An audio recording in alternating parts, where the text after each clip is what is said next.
यानी नौजवानों का मुकद्दर बेरोजगारी हो चुका है।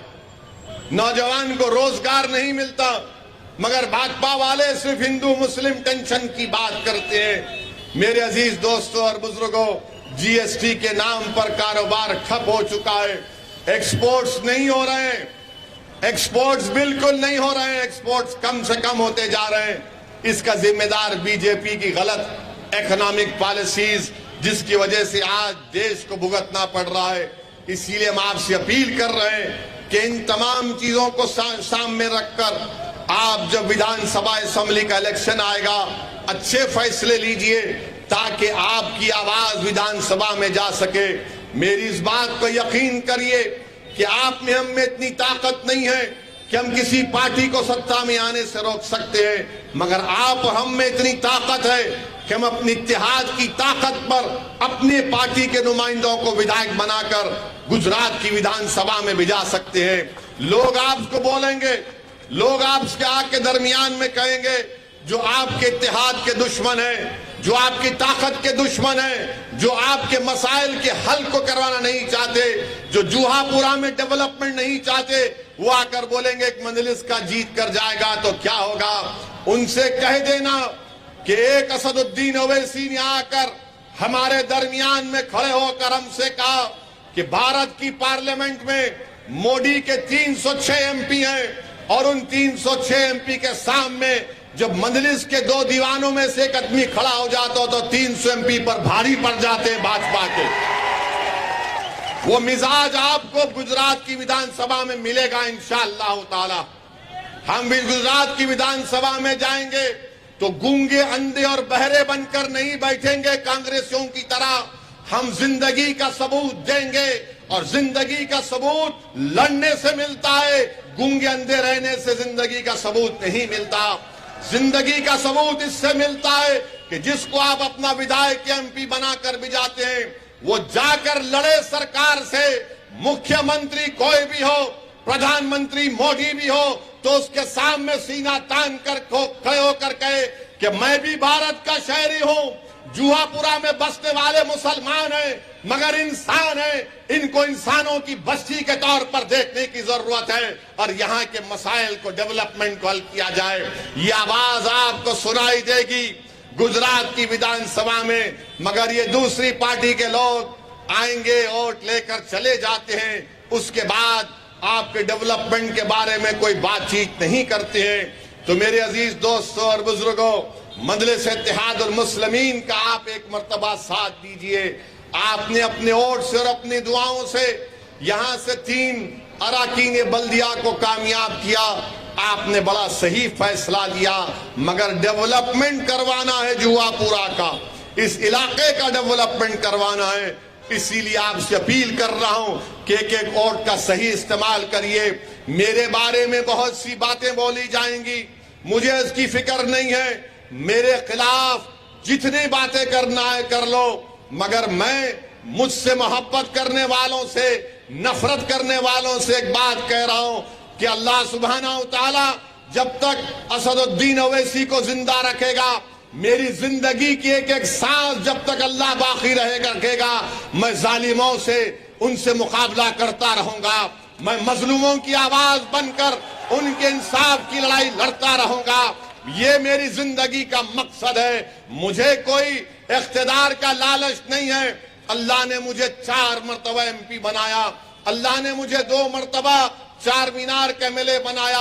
अल्लाह का बहुत बड़ा करम है, मगर अल्लाह ने जब मुकाम दिया है, अल्लाह ने जब बोलने की सलाहियत दी है, अल्लाह ने बेशुमार नेमतों से मुझे नवाजा है, तो मैं अल्लाह का शुक्र सिर्फ इस तरीके से अदा कर सकता हूं कि मैं गरीबों और मजलूमों की लड़ाई लड़ूं, मैं मजलूमों के इंसाफ की लड़ाई लड़ूं, मैं आपकी आवाज बनूं, आपकी तकालीफ का जिक्र करूं, आपके आंखों में आंसू को देखकर उसको अपनी आंख के आंसू समझकर लड़ूं, मैं आपकी तकलीफ को अपने सीने में महसूस करूं।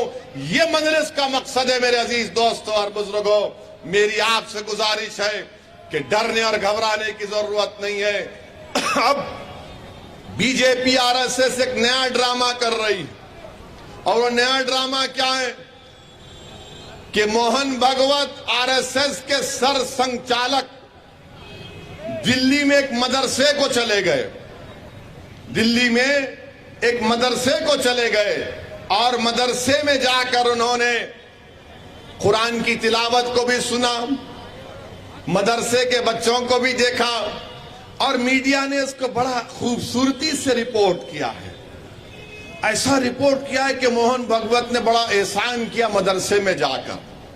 मैं गुजरात के इस जुआपुरा में खड़े होकर मोहन भागवत साहब से अपील कर रहा हूं, क्या आप बिल्किस बानो से मिलकर उससे कह सकते हैं कि तुझ पर जुल्म हुआ, हम इंसाफ दिलाएंगे? मोहन भागवत, बिल्किस बानो से इंसाफ दिला सकेंगे?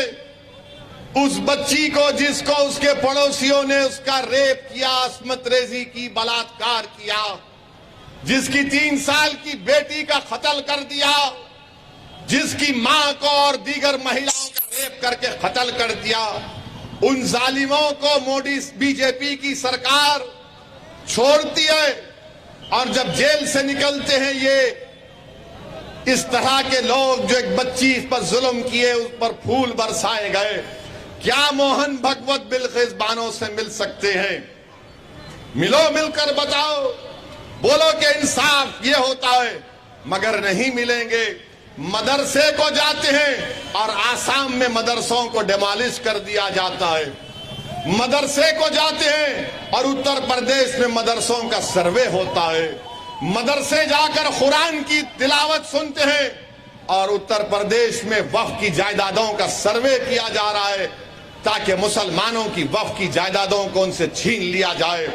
मेरे अजीज दोस्तों और बुजुर्गों, बीजेपी के पास दिखाने को कुछ भी नहीं है, सिर्फ यही दिखाना है कि हिंदुओं मुसलमान को लड़ाओ, दलितों को कमजोर करो, मुसलमानों को हमेशा एहसास कमतरी में मुब्तला कर दो।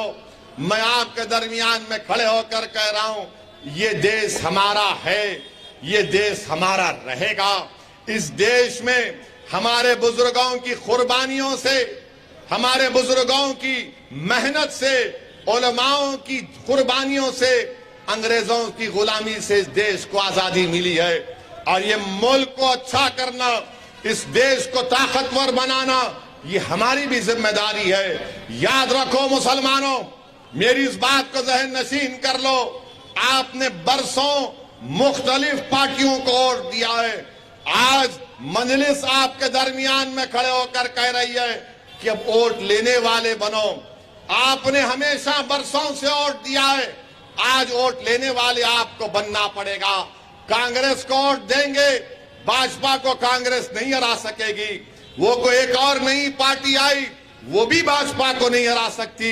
अगर आज आप गुजरात में मजलिस के उम्मीदवारों को कामयाब करेंगे तो गुजरात की विधानसभा में आपका नुमाइंदा, आपका खादिम, आपका बेटा, आपकी बेटी आपके तकालीफ का जिक्र करेगी, लड़ेगी गुजरात की विधानसभा में। इसीलिए हम आपसे अपील कर रहे हैं कि मजलिस इत्तेहादुल मुस्लिमीन का साथ दीजिए।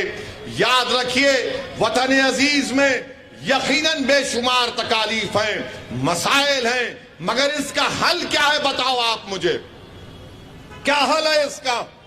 लोग बोलते हैं कि नहीं, क्या हल करेंगे? या तो हम घर की दरो दीवार को बंद करके खामोश बैठ जाएं, या फिर हम मैदान में आकर जमहूरी तरीके से अपनी आवाज को उठाएं। घर के दरो दीवार बंद करके बैठ जाना आसान जरूर है, मगर याद रखो वो बुज़दिली की निशानी है। अगर ये देश हमारा है तो इस देश के बुनियादी फैसले और हमारे मुकद्दर के फैसले हमारी आवाज के बगैर अधूरे रहेंगे। इसीलिए मेरी आपसे अपील है कि आप एक मर्तबा सियासी तौर पर सही फैसला लेकर, मुत्तहिदा तौर पर अच्छा फैसला लेकर आप यहां से मजलिस को कामयाब करिए। जो मजलिस का उम्मीदवार होगा, हम भी सबसे राय मशवरा करके एक फैसला ले रहे हैं। मगर मेरे अजीज दोस्तों और बुजुर्गों, मेरी आपसे अपील है कि इत्तेहाद को मजबूत करिए, अपनी आवाज को गुजरात की विधानसभा में पहुंचाइए। यही चंद गुजारिशात मुझे आप तक कहना था और मैं आपसे वादा कर रहा हूं कि इंशाअल्लाह ताला आने वाले दिनों में मैं आपके इलाकों में आऊंगा, एक नहीं 4-4 घंटे पैदल दौरा करूंगा। आपका घर मेरा घर है, ये आपका घर नहीं है, मेरा घर है ये।